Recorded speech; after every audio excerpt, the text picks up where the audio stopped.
Paper कितने marks का होता है वो चीज हम लोग डिस्कस कर लेते हैं। ज्यादा करने के केस में आप नेगेटिव मार्किंग करा लेते हो। बहुत सारी चॉइस है, हम लोग आराम से कर लेंगे। यस, आप आराम से कर लोगे अगर आपका पढ़ा हुआ होगा। स्टॉप वॉच लगा के आप पेपर सॉल्व कर रहे होगे और अपने आप को जज कर रहे होगे, तो आप इस अकॉर्डिंग जाओ ना। लेकिन आपने साल भर मेहनत करी है, 6 महीने मेहनत करी है केमिस्ट्री के लिए, तो उस मेहनत को बर्बाद नहीं होने देना बच्चे। सो हाय एवरीवन, दिस इज श्रेष्ठ and I welcome you all in our lovely platform PWIIT jam and CSIR net. सबसे पहले कैसे हैं आप लोग? आई होप आप लोग बहुत अच्छे से अपने एग्जामिनेशन की प्रिपरेशन कर रहे होंगे। जैसा कि आपको पता है हमारा अपकमिंग एग्जामिनेशन, यस बच्चों, CSIR नेट जून 2023 काफी ज्यादा पास आ गया है। तो आज श्रेष्ठ सर लेके आए हैं आपके लिए पेपर सॉल्विंग स्ट्रेटेजी। हाँ बच्चों, पढ़ा तो सब लोग लेते हैं, सिलेबस सब लोग कवर करा देते हैं, लेकिन एक बहुत ही एसेंशियल पार्ट होता है हमारे एग्जामिनेशन पॉइंट ऑफ व्यू से, और वो क्या होता है कि आप पेपर को सॉल्व कैसे कर रहे हो बच्चों। हाँ, तो आज मैं आपको गाइड करने वाला हूं आपके पेपर से रिलेटेड जितनी भी क्वेरीज आने वाली है ना। देखो, बच्चे की क्वेरी हमेशा ये रहती है, सर मैंने सिलेबस अपना कंप्लीट कर लिया है ना, लेकिन एग्जामिनेशन हॉल में मैं घबरा जाता हूं या जाती हूं। ठीक है, तो उसका एक मेजर पार्ट जो मुझे लगता है मेरी तैयारी के दौरान मैंने इस चीज पे काफी ज्यादा फोकस किया। हाँ बच्चों, पेपर सॉल्विंग स्ट्रेटेजी अगर आपकी बिल्कुल राइट डायरेक्शन में है ना, तो आपकी चीजें काफी ज्यादा आसान होने वाली है। ठीक है, तो चलिए आज देखते हैं इस स्ट्रेटेजी में सर क्या बताने वाले हैं। तो बच्चों देखो, सबसे पहले स्ट्रेटेजी बनाने से भी पहले हम लोगों को देखना पड़ेगा कि जो हमारे पास जो क्वेश्चन पेपर आता है, जो एग्जामिनेशन हम लोग देने जा रहे हैं, उसमें कट ऑफ कितना रहने वाला है। तो हम लोग प्रीवियस 2 पेपर्स के कट ऑफ हम लोग देखेंगे, है ना। ठीक है, तो ये मैं आपके सामने लेके आया हूं जून 2022 का कट ऑफ। हाँ बच्चों, जून 2022 कट ऑफ का मतलब ये पेपर कब हुआ था? ये पेपर हुआ था सितंबर 2022 में हुआ था। अब इस अकॉर्डिंग अगर मैं देखूं यहां पे, तो यहां पे मुझे नजर आ रहा है यहां पे 2 तरीके की चीजें लिखी हैं, 2 कट ऑफ लिखे हैं। एक JRF का कट ऑफ लिखा है, सेकंड लेक्चरशिप का कट ऑफ लिखा है। ठीक है बच्चों, अब ये दोनों कट ऑफ अलग अलग होते हैं, आपको ये बात पता है, आप इतने बड़े बच्चे हो चुके हो। तो आप देख सकते हो यहां पे सारे के सारे सब्जेक्ट्स के, जितने भी साइंस में सब्जेक्ट्स होते हैं उसके कट ऑफ मेंशन है। ठीक, हमारा जो सब्जेक्ट है वो क्या है? केमिकल साइंस, हम लोग इससे डील करते आ रहे हैं। ठीक है, अब यहां पे कैसे बाइफर्केशन किया गया है? कैटेगरी वाइज बाइफर्केशन किया गया है। ठीक है, तो आप देख सकते हो हमारे जून 2022 एग्जामिनेशन में UR मतलब अनरजिस्टर्ड कैंडिडेट मतलब जनरल की कट ऑफ गई थी 50.75, अप्रॉक्स 51% हम मान लेते हैं। ठीक है, कॉन्सिक्यूटिवली अगर हम आगे बढ़ें कैटेगरी वाइज, तो EWS की गई थी 44.25, OBC की गई थी 43.5, SC के केस में 33.5, ST के केस में 27.5, और PWD कैंडिडेट्स मतलब जो फिजिकली चैलेंज्ड कैंडिडेट्स होते हैं उनके लिए गई थी 25.25। ठीक है बच्चों, आप देख सकते हो JRF की कट ऑफ कितनी है? अप्रॉक्स 51% के आसपास जा रही है। मतलब क्या है कहने का? मतलब ये कहने का है कि देखो, जनरल कैटेगरी वाले बच्चे को 51% मिनिमम मार्क्स तो लाने ही लाने थे, बट अगर ये बाकी की जो कैटेगरीज के जो बच्चे हैं, अगर ये इतना कट ऑफ पार कर लेते हैं तो भी वेल एंड गुड। तो हमारी स्ट्रैटेजी क्या रहने वाली है? मैक्सिमम कट ऑफ को क्लियर करने की। ठीक, मैं थोड़ा सा एक हिंट दे दिया आपको। ठीक, फिर अगर मैं बात करता हूं लेक्चरशिप की, जिसको हम लोग किसके नाम से जानते हैं? नेट LS के नाम से जानते हैं। ठीक है, तो नेट LS के केस में हमारी कट ऑफ कंपैरेटिवली JRF के केस में कम जाती है, क्योंकि JRF से हमको मिलती है PhD, और PhD में मिलता है हमको स्टाइपेंड। तो अब गवर्नमेंट आपको फ्री में तो देगी नहीं, तो आपसे क्या करती है? इन रिटर्न क्या करती है? आपकी एलिजिबिलिटी नापने का जो पैरामीटर रखती है वो रखती है कि आपको एक हायर कट ऑफ आपको क्वालिफाई करनी है।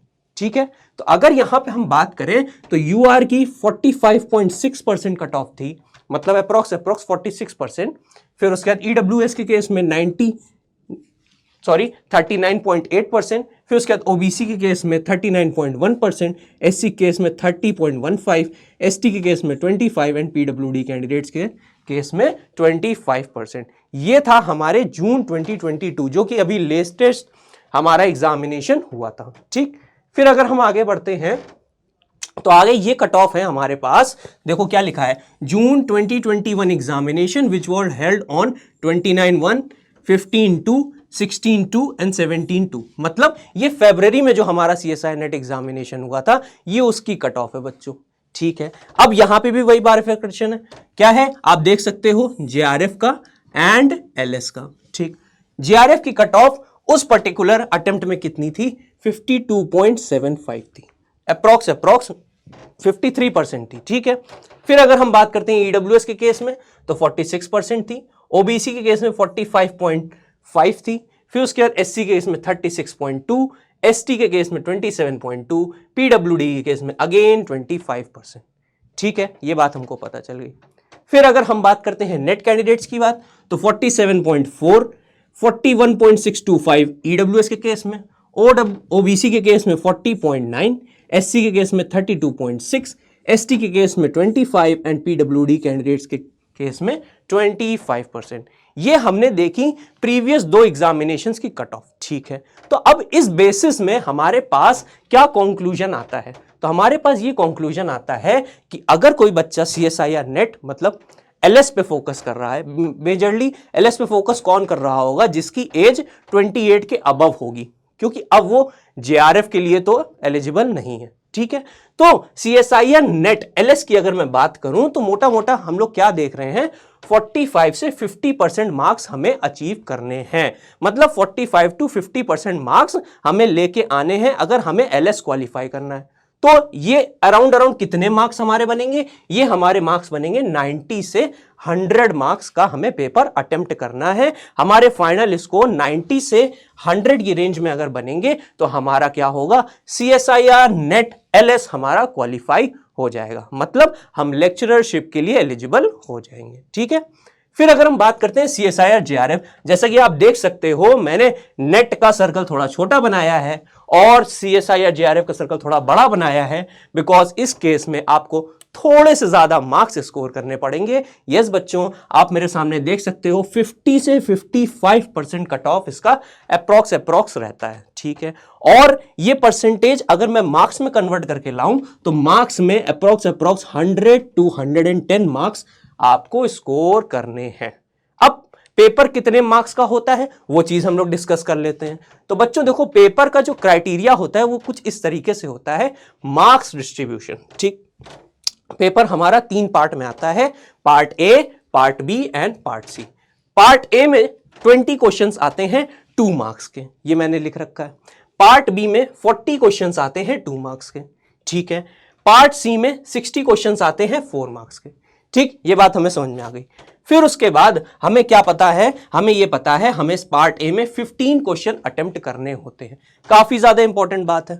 फिर उसके बाद पार्ट B की अगर बात करें तो हमें 40 में से 35 क्वेश्चंस अटेम्प्ट करने होते हैं। ठीक है, पार्ट C की अगर बात करें तो 60 क्वेश्चंस में हमें 25 क्वेश्चंस अटेम्प्ट करते हैं।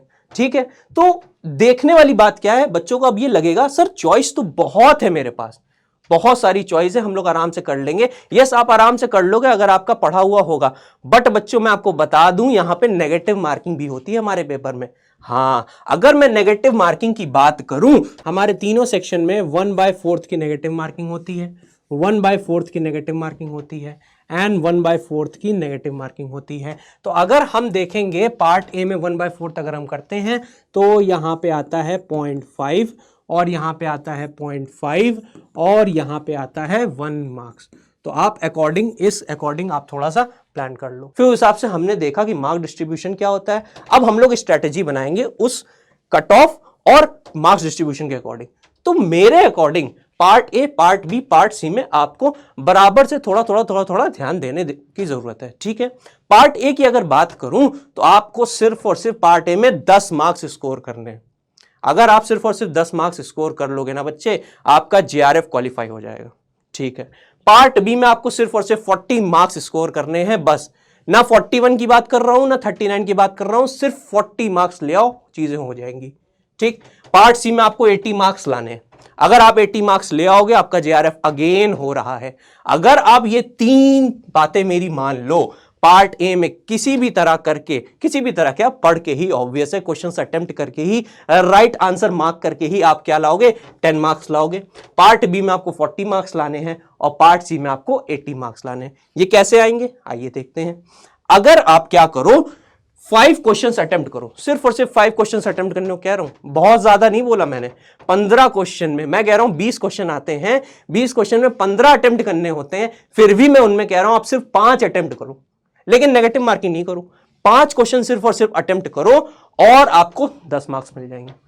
एक क्वेश्चन 2 मार्क्स का आता है, 5 इंटू 2 10 मार्क्स आपको मिल जाएंगे आराम से, कोई दिक्कत नहीं होगी। ठीक, फिर बात आती है हमारे पास 40 क्वेश्चंस में हमें 35 करने होते हैं, जिसमें से हमें कितने अटेम्प्ट करने हैं, सिर्फ और सिर्फ 20 क्वेश्चंस अटेम्प्ट करने हैं। अब अगर हम सिर्फ और सिर्फ 20 क्वेश्चन अटेम्प्ट कर लेंगे तो हमारे पास 20 इंटू 2 कितने आ जाएंगे, 40 मार्क्स आ जाएंगे। कितनी बड़ी बात है, सिर्फ और सिर्फ 20 क्वेश्चन करने हैं 40 में से, वाह क्या बात है, 50% क्वेश्चन करने हैं सिर्फ। ठीक है, फिर अगर हम पार्ट सी की बात करें तो पार्ट सी में बच्चों हमें सिर्फ और सिर्फ 20 क्वेश्चन अटेम्प्ट करने, 60 क्वेश्चंस में सिर्फ और सिर्फ 20 क्वेश्चन करने। आप मैक्सिमम 25 कर सकते हो, लेकिन मैं कह रहा हूं कभी कभी क्या होता है, ज्यादा करने के केस में आप नेगेटिव मार्किंग करा लेते हो। नेगेटिव मार्किंग से बचना है। मैंने यहां पे एक आइडियल सिचुएशन बताई है जो कि बच्चा फॉलो कर सकता है, अगर वो क्या करे, अपने दायरे में रह के सब चीजें प्लान करे। अगर आप इस तरीके से प्लान करोगे कि 20 क्वेश्चन मैं करूंगा जो कि हमारे दायरे में हैं और हम बिल्कुल सही करेंगे विदाउट एनी नेगेटिव मार्किंग, तो ये चीज आप कर सकते हो। 20 क्वेश्चन 4 मार्क्स के अगर सही सही आप अटेम्प्ट करके आ गए तो 80 मार्क्स आपको यहां से मिलने वाले हैं। आप देख सकते हो मेरे सामने 80 मार्क्स आपको वहां से मिल गए, पार्ट बी में 40 मार्क्स मिल गए, तो 80 प्लस 40 कितना हो गया, अप्रॉक्स 120 मार्क्स आपके हो गए और 10 मार्क्स ही हो गए, तो अप्रॉक्स कितने हो गए, 130 मार्क्स हो गए। फिर अगर मैं बात करूं CSIR JRF की, तो CSIR JRF के केस में हमने क्या देखा था, हमने ये पीछे क्या देखा था, सिर्फ और सिर्फ हमें 100 से 110 के बीच में मार्क्स चाहिए, लेकिन हमने तैयारी कितने की कर ली है, हमने तैयारी कर ली है 120 प्लस मार्क्स की कर ली है। आप देख सकते हो मेरे पीछे ये जो मैंने तैयारी बताई है, ये तैयारी आपको कितने मार्क्स दिला रही है, 130 मार्क्स दिला रही है। और अगर कोई बच्चा अभी भी यहां आके क्या हो, एग्जामिनेशन हॉल में बहुत सी चीजें हैपनिंग होती हैं, हो सकता है आपके बगल वाला बच्चा आपको थोड़ा सा डिस्टर्ब कर दे, हो सकता है इन्विजिलेटर की वजह से आप थोड़ा सा डिस्टर्ब हो जाओ, हो सकता है आप अपने किसी पर्सनल इश्यू की वजह से थोड़ा सा डिस्टर्ब हो उस दिन, है ना, तो मे भी हो सकता है आप नेगेटिव मार्किंग थोड़ी बहुत कर लो। तो नेगेटिव मार्किंग का स्कोप भी मैं लेके चल रहा हूं, 130 मार्क्स मैं आपको यहां से दिला रहा हूं, लेकिन बाद में क्या कह रहा हूं, बाद में ये कह रहा हूं 120 मार्क्स, अगर 10 मार्क्स की नेगेटिव भी हो गई तो 120 मार्क्स में मेरा विश्वास मानो, 120 मार्क्स में आपकी अंडर 100 AIR आ जाएगी, अंडर 100 AIR आ जाएगी।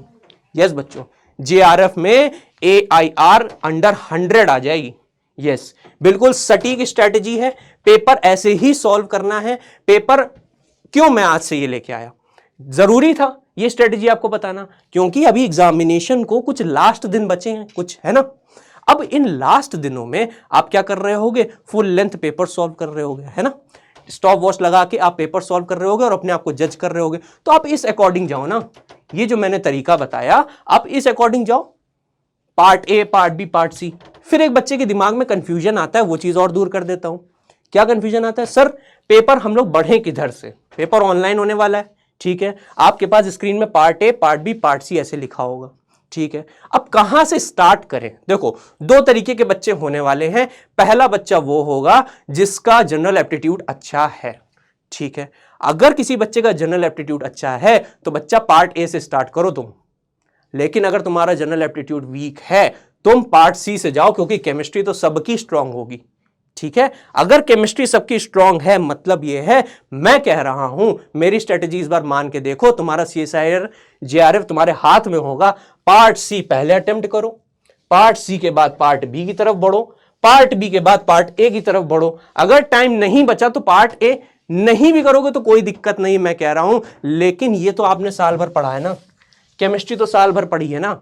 मैं ये भी नहीं कह रहा हूं कि पार्ट ए बिल्कुल नहीं करो, क्योंकि पार्ट ए में 20 क्वेश्चन में मिनिमम 5 क्वेश्चन तो ऐसे होंगे जो कभी ना कभी आपने देखा होगा, प्रीवियस ईयर जब सॉल्व किए होगे तो आपको नजर आया होगा। मेरा विश्वास मानो 4 से 5 क्वेश्चन प्रीवियस ईयर रिपीट होते हैं हर साल किसी ना किसी अदर पेपर के। कभी फिजिकल साइंस का जनरल एप्टीट्यूड का उठा के केमिस्ट्री में दे देते हैं, कभी मैथ का उठा के इधर से दे देते हैं, कभी केमिकल साइंस का ही उठा के केमिकल साइंस में दे देते हैं। तो अगर सिर्फ और सिर्फ प्रीवियस ईयर ही लगा लो 5 साल के, तो जनरल एप्टीट्यूड के 5 क्वेश्चन तो ऐसे ही निकाल लोगे।